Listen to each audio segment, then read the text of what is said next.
রাজুকের plot দুর্নীতির পৃথক ৩ মামলায় শেখ হাসিনা, শেখ রেহানা, টিউলিপ সিদ্দিক, রেদওয়ান মুজিব সিদ্দিক সহ ২৩ জনের বিরুদ্ধে সাক্ষ্য গ্রহণ চলছে।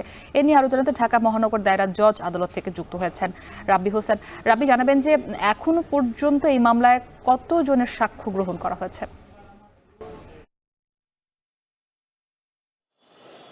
মুক্তি, রাজুকের প্লট দুর্নীতির পৃথক ৩টি মামলায় সাবেক ক্ষমতাচ্যুত প্রধানমন্ত্রী শেখ হাসিনা, শেখ রেহানা, টিউলিপ সিদ্দিক, রাদওয়ান মুজিব সিদ্দিক, আজমিনা সিদ্দিক সহ ২৩ জনের বিরুদ্ধে সাক্ষ্য গ্রহণ চলছে।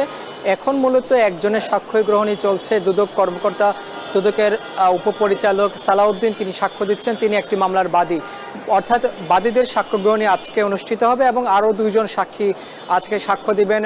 আজমিনা সিদ্দিক এবং এখানে যারা টিউলিপ সিদ্দিক রয়েছেন তার বিরুদ্ধে সাক্ষ্য দিবেন।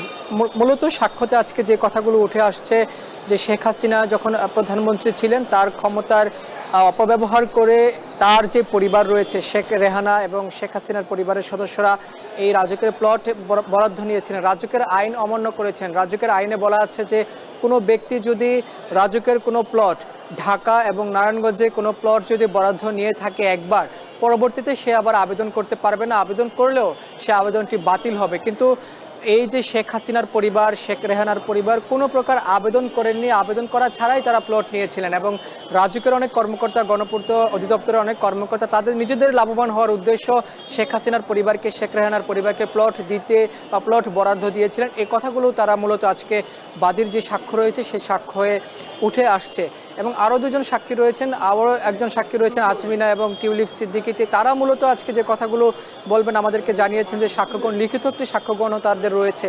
তারা বলছেন যে টিউলিপ সিদ্দিক তিনি ব্রিটিশ এমপির সেই এমপির পদ কাজে লাগিয়ে তিনি শেখ হাসিনাকে প্রভাবিত করেছেন তার পরিবারের সদস্যদেরকে এই রাজুকের প্লট বরাদ্দ দেওয়ার জন্য এবং এখানে মূলত শেখ হাসিনা নিজে তাদের এই সহযোগিতা করেছেন, এই কথাগুলো তারা বলেছেন। অর্থাৎ এই মামলায় আমরা দেখেছি যে রাজুকের অনেক কর্মকর্তা আসামি রয়েছেন, সাবেক গণপূর্ত অধিদপ্তরের যে প্রতিমন্ত্রী তিনিও এখানে আসামি রয়েছেন এবং প্রশাসনিক কর্মকর্তারা গণপূর্ত অধিদপ্তরের রাজুকে তারাও আসামি করা হয়েছে। আজকে মূলত শেখ হাসিনা, শেখ রেহানা, টিউলিপ সিদ্দিক সহ মোট ২৩ জনের বিরুদ্ধে সাক্ষ্য গ্রহণ চলছে এবং শেখ রেহানার পরিবারের আজকে প্রথম সাক্ষ্য গ্রহণ। পরবর্তীতে আরেকটি ডেট জানাবেন আজকের এই সাক্ষ্য গ্রহণ করা শেষ হলে। এই ছিল আমার কাছে সবশেষ খবর। মুক্তি। ঢাকা মহানগর দায়রা জজ আদালত থেকে যুক্ত ছিলেন রাব্বি হোসেন।